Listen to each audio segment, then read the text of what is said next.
Well, Caldor, it looks like the Panda has sung indeed here with Lily finishing up there. Did you just call her fat? No, I did not. I knew you would go that route. The 1-to-1 is tied up here between Team Wish and Team Expert.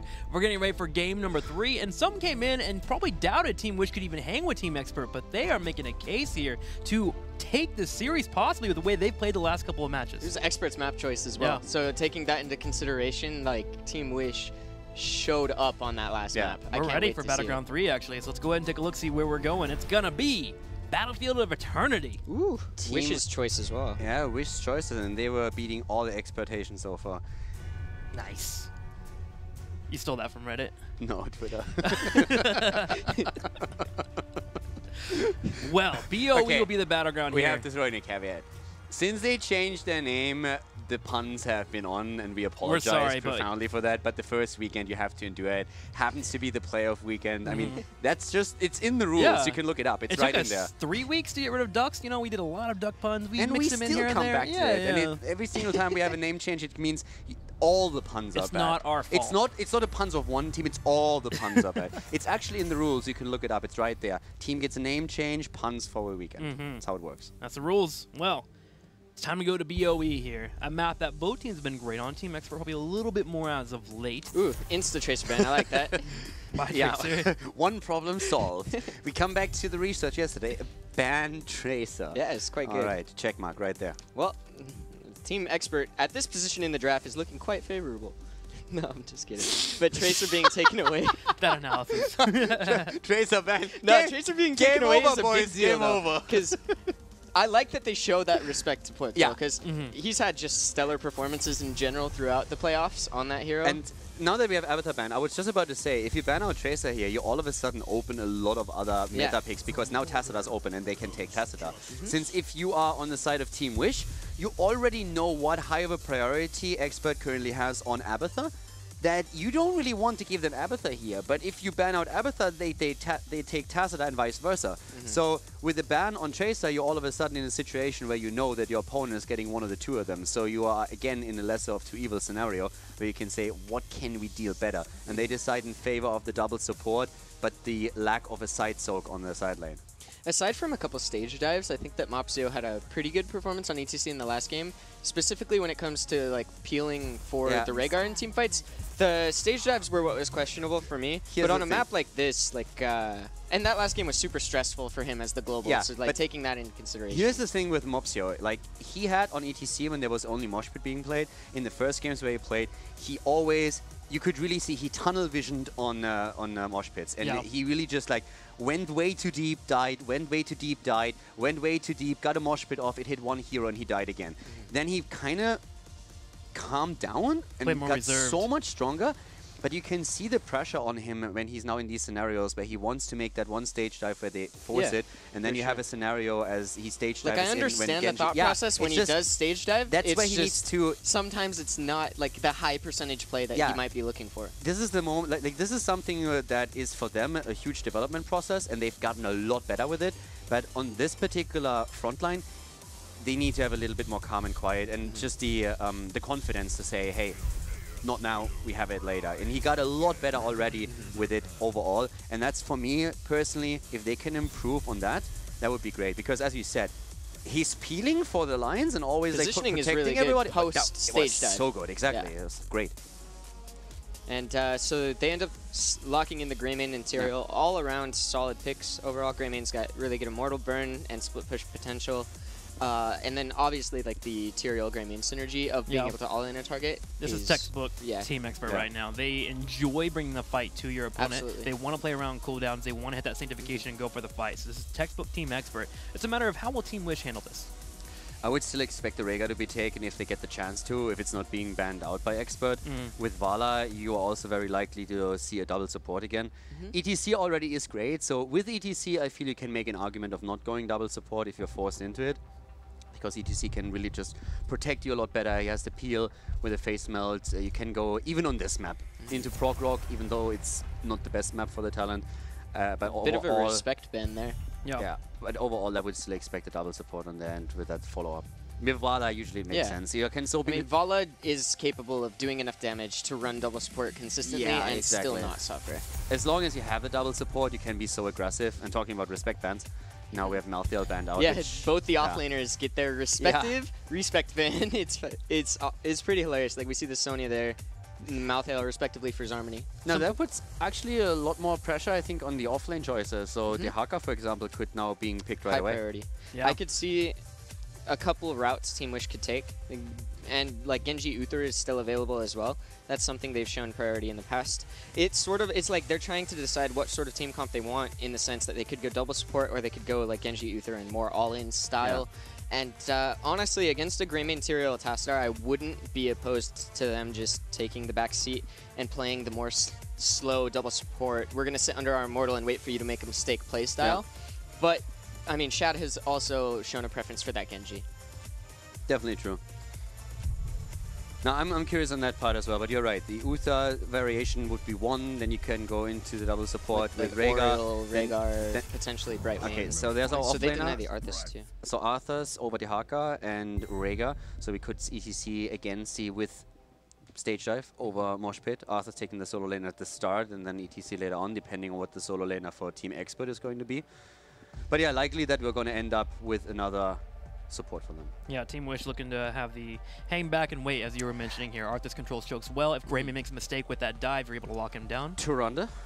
Could be. For a fifth? Could be. I haven't seen Wish play Tron. I don't know if they do or don't, but it is Battlefield of Eternity. It's one of her best maps. You have ETC, you already have ETC, Arthas. and you already have Arthas. Like, Tyrande's looking pretty good here.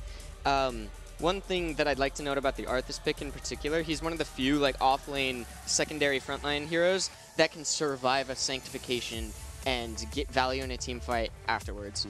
A lot of the time when you're up against a Tyrael, sometimes the Sanctification will happen and then the fight will be done, and that's sort of it. But when you're playing against an Arthas, and sometimes an Arthas with a double support, the Sanctification will happen and they'll still survive the Sank and then look for value afterwards. They end up going Leo Lucio. Talking aggression. Yeah, they're just all in. With the breakdown and Sanctification, we've seen that synergy from so many teams that as long as their execution, and it's Team Expert, which it should be on point, as long as their execution's on point, that's a pretty scary all-in composition. Yeah. However, Team Wish does have tools to deal with all-in playstyle. ETC into Tyrael, one thing to note, it's a very volatile matchup for the Tyrael. It's so difficult to get Sanctification off versus ETC. Especially since with this setup, you have also a lot, like the main damage is on Greymane. So if you manage to control Greymane with Arthas ETC, then all of a sudden you have amazing tools to just make sure that Expert doesn't get the kill.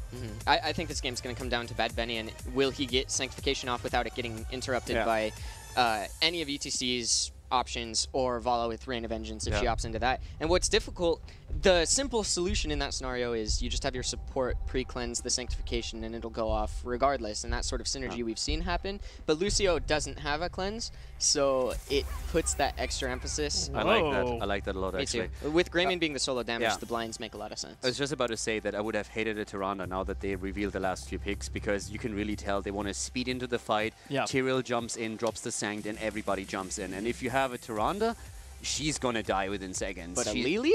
Yeah, a Lily. She'll get away. First of all, she doesn't die in point one, and the blinds are really good on her. So you have your second support, but now all of a sudden you have blinds against Greymane, and as long as you survive the initial onslaught, you are solid with this. So I like that choice actually a lot. Water Dragon or a Jugs game? Jugs for sure. Yeah. I really don't like Water Dragon as an ult in general. Cups allows you to position well while still putting out like an incredible amount of sustain. I think what you don't understand is that it has the dragon. You're missing out on the dragon factor. There's a dragon in there. Dragons are important here in Europe. That is true. Dragons are pretty cool. Okay. But I was scared for a second that he didn't understand. Can we bring Cawthon back? He liked Water Dragon. He liked Dragon. He liked Water Dragon. No, I'd much rather sit down with a cup of tea, and Lily happens to have thousands of those. Do we have a 5-man that can all run dragons? We have Genji, we have Arthas, and we have Lily. Dragon Blade, Sindragosa, Water Dragon. Chromie counts as a dragon, right? Yeah, Chromie. Chromie is a dragon? Yeah. 4? I think that's it. Blizzard wears Deathwing. Yeah. That's what we need. We need our dragon compositions. Does Diva count with a new skin? Probably not. I was thinking about it. Yeah, but it feels weird. Technically, on one of the skins for Zarya, her gun is a dragon, so that could work out if you really wanted to push it. I think we need Deathwing. What do you think? Yes, no? Yeah, we need Deathwing. Deathwing? All right. Blizzard, make it happen. Make it happen, Blizzard. Let's get ready for game number 3. We're all tied up here in the playoffs, 1-1 here, as we see Team Expert take on Team Wish. Game on, ladies and gentlemen. Team Expert in game number 3 against Team Wish with Curson on Lucio, Bad Benny on Tyrael, Aethera on Leoric in a hyper-aggressive composition where we see AD on Tacita and Nick for the 3rd game in a row on Greymane. On the right side, in the red, Team Wish. Grandpa playing the Rhaegar. Mopsio playing ETC once again. Poik on Vala. Going to be working those Hungering Arrows. Zarmany on Arthas. And playing the Panda. It'll be Shad. So, as we just said, Lily is, of course, a pick that is not really all that common here, but as a last pick against the setup that Team Expert is running, she makes a lot of sense. You know that Expert right now with Lucio and with Tyrael is looking for that hyper-engage where they just speed things up, they move in, drop the Sanctification, and Greymane looks for the target. So they want, with that explosive approach, to take at least one, if not 2 kills right off the start of a big fight later on in those team battles after 10. And any other second support, and with Vala usually look for double support, would have a rough time with it. But as you have Lily, first of all, she has the survivability. She also has, with the Jux, even more hit points, and more so importantly, she has, of course, blinds. And against Greymane, if you survive that early attack, then you are in a very fantastic spot to turn a fight around against them. And Gale Force, the level 1, is actually pretty solid on the Lily. It gives additional damage. When that dive is coming your way, you're guaranteed to hit multiple members and, of course, help your teammate out and getting that damage in. I'm kind of curious to see what we're going to get from Team Wish's Vala. Are we going to have the Strafe just to help out against the double support? Or are we going to have the Rain of Vengeance just to make sure that dive doesn't get pulled off as well as they would like? Yeah, at that point, if you have the Rain of Vengeance, I mean, it's all with Rain of Vengeance, there's oftentimes 2 things that apply here. First of all, you think about how many interrupts do I have on the other side that can really interrupt it. Yeah. From a damage perspective, Rain of Vengeance is definitely the inferior talent to Strafe. With Strafe, you get more damage output, but as you said, that stun is really what matters. Yep. And if everybody tries to clump in, it's just a question of can you play around the Sanctification. So as Glorin said a bit earlier, it honestly comes down, or a lot of this comes down to the question, how are these tanks going to be? Because from an execution perspective, the burden of execution is going to be on Team Expert here. The Sanctification can be interrupted by so many tools. ETC alone is amazing against it. So if that happens, then I think Expert is going to have a rough time in these team fights. But if he gets the perfect Sanctification in, and then Greymane can unfold the damage, Lucio makes sure that you can't run away, that could really be Expert's play. But I think right now, from the past 2 games with team fights, I don't know. Team fights is something where Wish really excels at. Team Wish has been doing a really good job in the team fights, and they also have great control here for when they move into the Immortal phase with the Arthas sitting on the side, ETC as well. I could see them buying just enough time to win out the race with the Hungering Arrows constantly poking in and being aggressive. Now, of course, if there is a spot where a member dies on Team Wish's side, you have that Greymane, obviously, for Team Expert that can come in and just shred through an Immortal. So it's all coming down to how those engagements really break forward. Yeah. I'm actually really interested to see how this goes because I really love what we're seeing for composition on the side of Team Wish. Especially, you have ETC, you have Arthas. Yeah. I'm really curious to see what exactly can Expert do outside of the Sanctification because it can't be your only one trick that you are able to execute. You need to have a little bit more. Catch them in the rotations. The rotations that could work. But I mean, we're going to find out right now. We're going back into the game as the difficulties have been overcome. So guys, we're still all the way up at the beginning, 1 minute into the match. Lily here at this point in the 4-man. Mopsio again on this ETC. And as we said before, outside of the stage dives that we've seen in the last game, his positioning in his peer was actually exceptional. And that's something that Poik now needs because ETC is one of the best frontliners to combo off with Vala, just simply because he is amazing at creating space. That he is. Created space there, actually, sitting on the bush on the side. Team Expert went for a push on the turret, with him coming on the background with the power slide onto the Tassadar. It completely nullified the push that Team Expert was trying to pull off with the 3 members. Now, Aethera and Nick are on the top against Zarmany. Already, Arthas versus Leoric can be a bit of a pain, but you had a Greymane in the mix, and he is going to have a difficult time winning that lane. Yeah, so in the early game, let's see how the things are going to proceed here. Now, of course, this is a lot about the late game setup as well, when Vala can stack her Q talent on level 4, and we're going to see that Sanctification that we've been rambling about for quite a bit. The level 10 abilities are definitely going to be a huge game changer for this. But in the early game, we have a lot of clear on the Immortal, thanks to Rhaegar and also Vala. The Monster Hunter has the level 1 ability, of course, emphasizing that arrow damage against the Immortal even more. And that is why we're seeing Team Wish actually pushing aggressively forward right now. Yep, looking to get the chunks there on the Immortal. Also, you don't really want to go a poke war against a Lucio, too, against your opponent. You'll eventually lose out with your own healers losing out on the mana. So Team Wish moves forward, gets aggressive on that Immortal to chunk it down. There is also the other side of moving in and trying to get that level 4, which Rhaegar is doing on the bottom side as he rotates into the team. Needs to be careful not to get caught out, because remember, as we mentioned, Lucio boosting in onto a target could allow Team Expert to get a kill. Yeah, nice route here. If ETC can follow that up with a slide, that would be the best case scenario. ADRD is low, and that's an issue, and that allows now a halftime show advance for Team Wish as they go in and easily drop it to half HP.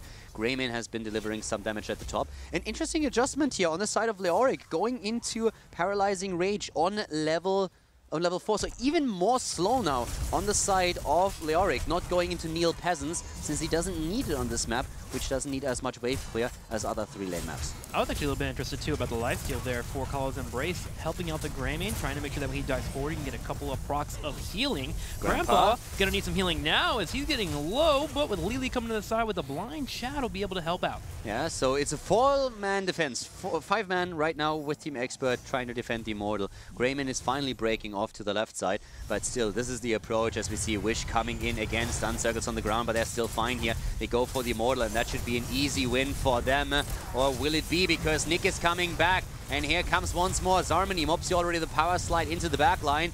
They hold on to the Immortal for now, but still we are seeing a massive advantage for Team Wish from the race on the first objective. But a big advantage for Team Expert. Look at the experience here, 5.5 to 4 3/4. Team Wish has traded out some experience just to make sure they can win the Immortal race, and they're starting to lose it. Now they come back in, should be able to edge out a lead, and there it is. This is where they get the opportunity to get back in the experience. Yeah, and they should be able to bridge this quite easily. So we have a half-level lead, but that should not hold on for too long. Up at the top lane, on the other hand, Leoric was now pushing the wave in even further against the towers. But yeah, structures have been taken, and that's one of the main sources of Team Expert's lead in experience. So that should be negated once that the Immortal moves through the bot lane. Typically, we get a wall out of this, not usually a force. With 4 members down here for Team Wish, that should be the case with Nick and crew defending the Immortal coming in. The shield gets deleted pretty darn quickly. Want to see if Mopsio is able to get a power slide on a juicy target. It looks like nothing is really available for the moment. Ooh, could have been a power slide there, but he plays it safe as they just take out the well and start to dance around. Taking the well alone is already a big deal, and they had actually more than I even thought they would. To be honest with you, I expected them to go through the wall and not much more than that, but it's half damage on the fort as well, as we have them still roughly on the same experience now as Team Expert. So both of the teams are starting to slowly head into their level 7 ability. Lily, as we already pointed out before, went into Gale Force on a level 1. Mass Vortex now has a level 4 talent. So the increased number of enemies that you hit with your blind, which is going to be the crucial talent to take here if you want to make sure that Greymane is affected by it. Yep, you are going to hit multiple targets with that Mass Vortex being picked up, especially when the Lucio dives forward as they accelerate into the fight with a Tyrael dive. Great pickup for them. I am curious to see if they're going to get that cleanse on level 7 here. They have the opportunity for 2 cleanses with Lily and Rhaegar, which could be useful, but at the same time, grabbing up that Serpent at level 7 can be great added DPS for that Vala. Ooh, and they do move into it. The actual damage here, the Lightning Serpent. Yeah, you go into Serpent. To be honest, for me right now, this is just absolutely insane. Think about where we are. We are still in a position where our team that came into the HGC in Phase 2 through the Crucible did make it from the first game in the playoffs into the last game of the playoffs, and now has the series tied against Team Expert, who was the huge favorite. And Expert has over and over professed how much respect they have for Team Wish, since they said this is the team that we're actually the most afraid of. Yeah. Any other team, Tricked, Liquid, it doesn't matter. Any other team, we feel way more confident against them. Wish is the team that shows so much progress so fast that we just don't know exactly how to handle them here. And also, I want to point out that in the in the phase itself, part 1, part 2, Team Expert didn't drop a single map against this team. Not one. This map, the last one, that was the first map ever in HGC that Team Wish took against Team Expert. And even with that background, Expert has said, this is the team that we're most afraid of. It's scary how quickly they've grown as a team and come together. And the cleanse will be picked up by Rhaegar. I'm wondering if they really needed that. You can help out with the slow from the Leoric and the Tassadar, but there's no major CC for the opposing team unless Judgment gets picked up. Regardless, one cleanse will be picked up by the Rhaegar. Immortal gets burned down already. Team Wish is in the lead once again, as Team Expert is just trying their best to trade out on the bottom side. I mean, to be fair, what else do you want to take? It's nothing that really stands out to me that would give them such a huge advantage that I would forego Cleanse on the 7 talent tier for Rhaegar. I really like Cleanse, even with just the slow. That might be the difference between a hero dying and surviving. So I absolutely understand the Cleanse. You have a couple of talents that you can definitely think about, even just cooldown reduction if you think about it. But overall, I would say that Cleanse is still just outshining all of them. Well, Team Expert looking to get level 10 here, wanting to be able to grab that before the Immortal race is lost upon. Team Wish now has a chance to move in for a fight or to shred out the Immortal. They do land a Howling Blast on Tassadar. They turn around and focus the Immortal. They're trying to get it here before Team Expert hits 10. Yeah. Team Expert has brought all 5 down. They're looking for a fight now, but Tyrael is taking a beating. And they are doing well. Bad Benny jumps back in. Arthas is down. That's exactly what they needed here. Poik, oh my god, so good. The setup with the Force Wall and the Entomb, it doesn't perfectly work, but they still trap the targets, and now they get the kills. 1, 2, 3, and Mopsio dies too. Oh my god, that just hurt. Tyrael lost out some health, but not before Zharmony fell down first. Losing the Arth, it's allowed for Team Expert to get level 10, instantly picking up the Force Wall and the Entomb, locking down more targets. Vala couldn't kite backwards, and now Team Wish, as they hit 10, are heading straight to the middle of the map, but it looks like it will be a little bit too late, as Team Expert will win the second Immortal phase. Now there's a few things to talk about here as well. I'm not 100% certain if that Force Wall was actually from the get-go the plan, because I think that in the long run, Bad Benny dying here against an Ice Jump. In the long run, aren't they starting to lack a bit of damage? I really expected Archon from Tassadar. I think if you go into a Great Entomb and then you put a Force Wall in, you make sure that nobody can even escape. You're basically just closing the door behind him. But do you really need both Force Wall and Entomb and give up the Tassadar damage? Because you have amazing isolation tools, don't get me wrong. If you can get your isolation kills, that's fantastic.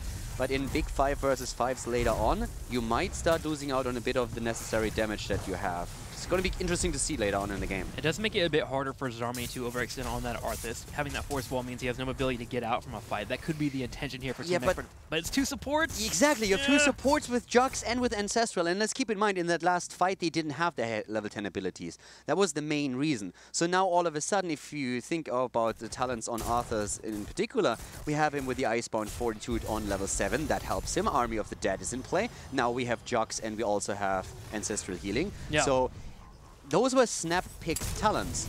So I could see that in this situation, one of the players made a choice that he just said, okay, in this situation, I need this to stop them escaping. But in the long run, it might not be the perfect one here.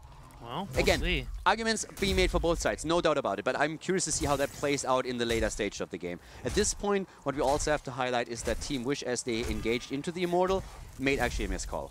And this is one of the things where you can really tell that as a team, they haven't evolved as much as other teams. They don't have the same amount of experience. Sometimes you need to let this go. They were moving in for the Immortal, and it ended up with them losing 3 heroes and losing a level in experience now. And it's been hurting them, because 13 hits here, they're full level behind. They've lost 2 forts in this exchange. The Immortal phase, they're going to go in at a disadvantage. Team Wish will have to fight back hard. Absolutely true. So they have fantastic team fights, and they have a lot of resilience, as we've seen on Braxis, and they can always come back into a game. But sometimes they put themselves into a bit of a bad spot because they try to force too much. It's actually a problem that in the beginning of 2016, Fnatic had as well, and it took them nearly a year to completely overcome it and to have the discipline in these fights. So not trying to nitpick on Wish, but just to put that a bit of in perspective of how much room they still have to grow. Which is scary, because they have more room to grow, and we've seen so much in the last couple of weeks. Well, the Immortal phase begins in 10 seconds, and Team Wish is closer and closer to level 13. They're about to hit it. With about another wave of experience, they should be just fine. But Team Expert, having a nice open window, moves forward, and they start working on the Immortal. Tyrael scouting everyone, as Team Wish is scouted in the top right corner. They head down to defend their Immortal as they wait for that 13 to hit. Also, we have no Ominous Wrath in this setup here. With the Vala, you need to get, if you want to get use of that talent, but we have actually Unyielding Despair taken now by Ethereal. So definitely a bit of a different setup here. It's more about the cooldown reduction that we're now having on the Drain Hope. So you're trying to constantly keep that up. Also gives Leoric a lot of sustain here. But let's see how this is working now, because this is 13 versus 13, and this is not the moment where we have these big team fights on eye level that we have to watch out for. Still a note on that Unyielding Despair. Great against a Arthas if you're able to get locked out, especially with a Force Wall coming in to make sure that they actually are able to finish that full duration of the Drain Hope. Mobsio, speaking of lockdown, gets caught on the top right side, and he's being focused down. The healers trying their best to keep him alive. Jug of 1,000 Cups will come out. Yeah, no Ancestral use just yet. Here comes the Mosh Pit, uses that immediately, gets cleansed as well. They are getting some damage through. The Ancestral is also hitting as Mobsio is once again going in for the power slide, but at the same time, Tyrell is using his Sanctification, trying to keep them alive. Mobsio isolated by the Force Wall, and that's the kill against ETC as Team Expert survives and nets themselves a second kill. Arthas is down. Poik is on the wrong side of the battle, and he falls as well. Team Expert is just body slamming Team Wish and takes 4 heroes down. Only the dog about to survive, and even he might fall. Looking like it. Yes, it is. Curson comes in with the boop. That will be the final hit. The Immortal gets burned down, and Team Expert during the halftime show is going to the bottom side to open up the keep wall. Team Expert in the last 40 seconds has made impressive shot calls. Great team fight. The thing about that is Team Wish tried to take an Immortal fight underneath their opponent's Immortal and eventually caught up with them. Yeah, and the sustain at the start looked great, but then the Sanctification came through, and that was a massive issue.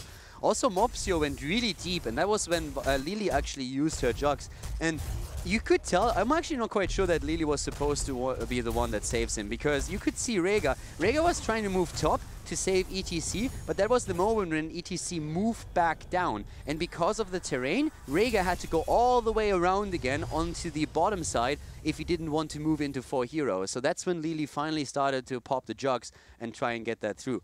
But right now, I mean, Expert has 2 levels ahead. They have level 16 talents, and they have an Immortal with roughly 80% shields that is now moving through the top lane. This is Expert just once again showcasing why they are the favorite in the series. Another case, though, where Team Wish is down but not out. 16-14, they'll defend the keep, pushing on the top right side. A shield is about 3/4 of health here, still willing to move on in. And Team Expert definitely have their eyes on the prize. They want this keep, and they're not going to stop. It would be insane if they can save the keep. I don't think they can, but let's see how this pans out. For now, the stun coming through. Poik with good damage against Tassadar in particular, pressuring now also Bad Benny and Ethereal. Here comes Shad with his ult. No interrupts against the Jugs. That's great already, but the keep is still being assailed and is going to fall. Question is just, can they get more out of this? Good Force Walls from ADRD. He's lacking out the damage of Archon, but so far his Force Wall placements have definitely made up for it and created a lot of opportunities here. Nopsio, bit low, barely getting out as the Immortal is finally defeated, but Team Wish still 2 levels behind and lacking out on the level 16 talent. 2 levels behind, but only a level behind in terms of actual talent, so they can get that 16. It'll be great for them. Losing out on the keep, that aggressive play for them was just enough to keep Team Expert away from the entire push, allowed for them to focus some damage onto that Immortal, and that allowed for their core to still stand. So Team Wish, with all said and done, have taken 1 fort, and they're down to 1 keep on their side. They are setting up a trap here on the right. Curson and Nick are by themselves. Lucio could be in trouble if Mobsio gets the power slide. Ooh, the knockback at the last second. Curson keeps himself alive. Yeah, great boot there, but still, they are getting the camp, and here comes the... that shouldn't do too much. Zarmani is actually getting attacked. Where's the Ancestral finally coming through? Grand Paquete is hitting it. Wasn't quite in range, and here comes Lily as well, trying to keep them alive. But Team Expert goes in, and they want him. They want Zarmani, and it looks like they're going to get him. ADRD lasers away, gets the kill, but Nick is about to fall as well, and with Greymane down, the damage is already obliterated. Bad Benny is low. Poik is on the case and trying to take him down, but Mobsio is also in trouble. Shad and Grandpa trying to keep him alive, but ETC is down. A game of health bars there. Poik on the side, still thinking that he can take this fight. Goes in for a Rain of Vengeance, dropping down another Hungering Arrow, but he's getting low on mana. Bad Benny comes back in to lock him in with the Holy Ground, and Team Expert, with it all said and done, will get 4 kills. Only Rhaegar gets away. Team Wish wanted too much here. At this point, they could have taken Tyrael, sacrificed ETC, and traded 2 for 2, but they were desperate to make something happen here. So Vala actually came back into the fight, was trying to turn it around, let Tyrael go wherever he pleased to, and then with Holy Ground, he could cut off the retreat path of the 2 and eliminated them. So for Team Wish, it was a very, very difficult call to make. They are in a spot where they don't want to trade 2 for 2. They hope that they save Mopsio and then they can maybe even get more kills. But it turns out to be the wrong choice in hindsight, 2020 obviously. And they get cut off by Tyrael, who survives Vala's attack. And then he can just cut the part of the tree off. Everybody dies. And now it's just Expert again with another Immortal. But they only get the halftime show, and this is a 16-16 fight. So this is really the moment where Team Wish has to show up.